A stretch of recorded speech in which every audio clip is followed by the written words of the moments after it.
Hello everyone, my self दृष्टि। और आज के इस सेशन में मैं आपको बताने जा रही हूँ कि एम्स जो बीएससी नर्सिंग का फॉर्म है वो आपको कैसे फिल करना है, उसके लिए क्या क्या आपको डॉक्यूमेंटेशन की ज़रूरत है और आप उसको कैसे, क्या एलिजिबिलिटी क्राइटेरिया होना चाहिए उस एग्ज़ाम के लिए, उसको उसके फॉर्म को फिल करने के लिए।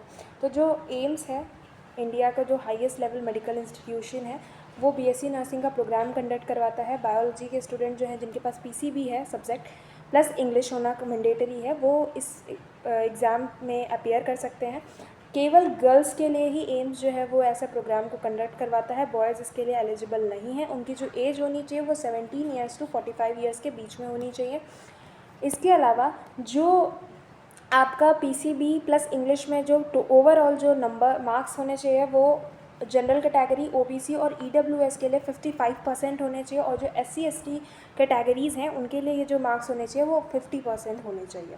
लास्ट जो डेट है एग्ज़ाम फॉर्म फिल करने की वो आज से अप्रैल का ही, जो 24 अप्रैल है 2026, वही लास्ट डेट है जब आप एग्ज़ाम फॉर्म कर सकते हो। जो साइट है जहाँ से आप एग्ज़ाम फॉर्म फिल करोगे दैट इज़ www.aimsexam.ac.in. ये पूरा साइट है जिसमें आप फॉर्म अपना फिल करोगे। अगर इस फॉर्म की फ़ीस की बात करें तो जो जनरल और ओबीसी की कैटेगरी है उसके लिए जो 2000 रुपीज़ है इसकी फॉर्म की फ़ीस है। एससी एसटी और ईडब्ल्यूएस जो कैटेगरीज़ हैं उनके लिए जो फॉर्म की फ़ीस है वो 1600 रुपीज़ है, 1600 रुपये इसकी फ़ीस है। पीडब्ल्यूडी जो बच्चे डिसेबल हैं उनके लिए इस फॉर्म की फिल निल है। उनको इस फॉर्म के लिए कोई भी पैसा फिल करने की ज़रूरत नहीं है, बस वो अपना सर्टिफिकेट अपलोड करेंगे और उसके बाद वो इस फॉर्म को फिल कर सकते हैं। जो डॉक्यूमेंट्स चाहिए, जो अपलोड होंगे डॉक्यूमेंट्स, वो कौन कौन से डॉक्यूमेंट्स हैं, तो सबसे पहला आपका जो कैटेगरी सर्टिफिकेट है वो आपके पास होना चाहिए। आपकी एक पासपोर्ट साइज़ की फ़ोटो आपके पास होनी चाहिए। साइन आपका होना चाहिए वाइट पेपर पे, एकदम ब्लैक या फिर ब्लू पेन से। उसके अलावा फिर लेफ्ट हैंड का जो थंब है उसका इंप्रेशन वहाँ पे लगेगा, थंब इंप्रेशन होगा। 10th की मार्कशीट होनी चाहिए, 12th की मार्कशीट होनी चाहिए। अगर आप अपेयरिंग हो तो फिर आप अपना रोल नंबर डाल करके वहाँ पे फिर आपके पास मार्कशीट का कोई भी ऑप्शन नहीं आएगा जिस पे आपको मार्कशीट अपलोड करनी होगी। केवल आप अपना अपेयरिंग डाल करके आप इस फॉर्म को फिल कर सकते हो।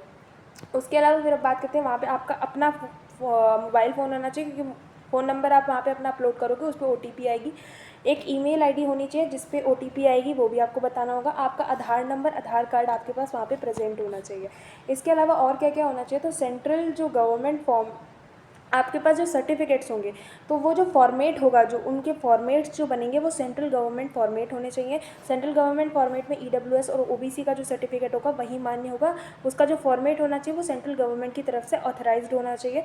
आप अपने स्टेट के लेवल पे उस फॉर्म को, उस सर्टिफिकेट को नहीं बनवा सकते। उसके लिए आपको जो फॉर्मेट यूज़ करना है दैट इज़ सेंट्रल गवर्नमेंट का फॉर्मेट। उसके बाद उसका जो डेट होगा वो कब से कब तक का बीच में होना चाहिए, तो अभी अप्रैल में ही ये फॉर्म आया है, तो फर्स्ट अप्रैल 2026 से लेकर के 24 अप्रैल 2026 के बीच में उसका जो डेट होना चाहिए इन दोनों फॉर्म्स, इन दोनों सर्टिफिकेट के बनने का, वो इन्हीं दोनों के बीच में होना चाहिए। उसके अलावा अगर एससी और एसटी कैटेगरी हैं आप, तो अगर आपके पास ओल्ड सर्टिफिकेट्स हैं तो आप उन्हीं को यूज़ कर सकते हो, क्योंकि एससी एसटी सर्टिफिकेट जो होते हैं वो आजीवन चलते रहते हैं, उनको दोबारा से रिन्यू करवाने की ज़रूरत नहीं होती। लेकिन अगर आपका ईडब्ल्यूएस या फिर ओबीसी कैटेगरी है तो आपको ये फॉर्म, अपना जो सर्टिफिकेट है वो वापस से बनवाना पड़ेगा। और अगर आप एससी एसटी कैटेगरी में हैं और अगर आपके पास सर्टिफिकेट नहीं है तो फिर आप इन्हीं डेट्स के बीच में, मतलब 1 अप्रैल टू 24 अप्रैल 2026 के बीच में अपना जो सर्टिफिकेट है उसको जल्दी से बनवा करके उसको अपलोड करवा दीजिए, क्योंकि अब दिन कम रह गए हैं फॉर द एम्स एग्ज़ाम।